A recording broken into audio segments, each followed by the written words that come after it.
নাখোশ ক্রিকেটাররা। বোর্ড সভাপতির সাথে আলোচনা শেষে খুব উগরে দিয়েছেন তামিম ইকবাল। তার মতে তাওহিদ হৃদয়ের শাস্তি নিয়ে বোর্ডের ইউটার্ন হাস্যকর। বিপিএলে ফিক্সিং অভিযোগ তদন্তাধীন অবস্থায় নাম প্রকাশ্যে আসা ক্রিকেটারদের জন্য অসম্মানের বলেও জানিয়েছেন তামিম। 22 গজে অধারাবাহিকতা, তবে ক্রিকেট বোর্ডের সংকটগুলো ধারাবাহিক। দিনের পর দিন নিত্য নতুন সমস্যা। ঢাকা লিগ ঘিরে উত্তপ্ত পরিস্থিতি শেষ কোথায়, সে উত্তর দেয়া কঠিনতর। হোম অফ ক্রিকেটে একত্রিত হয়েছেন ক্রিকেটাররা, যাদের মধ্যমণি তামিম ইকবাল। ছুটির দিন ঘন্টার পর ঘন্টা বৈঠক, পরিস্থিতি সামাল দিতে হাজির সভাপতি ও পরিচালকরা। আম্পায়ারদের সাথে অশোভন আচরণের দায়ে 2 ম্যাচ নিষিদ্ধ হয়েছিলেন মোহামেডান অধিনায়ক তাওহিদ হৃদয়। কিন্তু বাইলস পরিবর্তন করে শাস্তি কমানো, ফের তোপের মুখে আগের সিদ্ধান্তে ফিরে যাওয়ায় অবাক তামিম ইকবাল।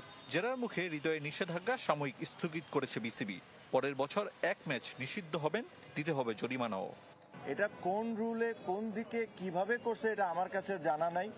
সো এই জিনিস নিয়ে আমরা খুব ওয়ারিড ছিলাম। এটা actually it was very funny. এটা কোনোভাবেই সাসপেন্ড হতে পারে না, বিকজ যে ছেলে অলরেডি সাসপেনশন হয়েছে, তাকে বিসিবি অ্যালাউ করেছে খেলার জন্য 2 ম্যাচ, তাকে আবার আপনি কিভাবে সাসপেন্ড করতে পারেন?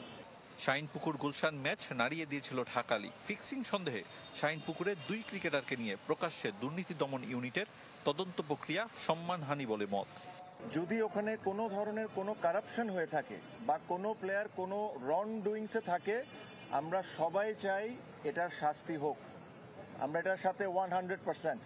বাট তার মানে এটা না আর কাউকে এটার কোনো অধিকার নাই আপনি ওই 2টা ছেলেকে নিয়ে যায় মিডিয়ার সামনে তাকে দিয়ে অ্যাক্টিং করাবেন।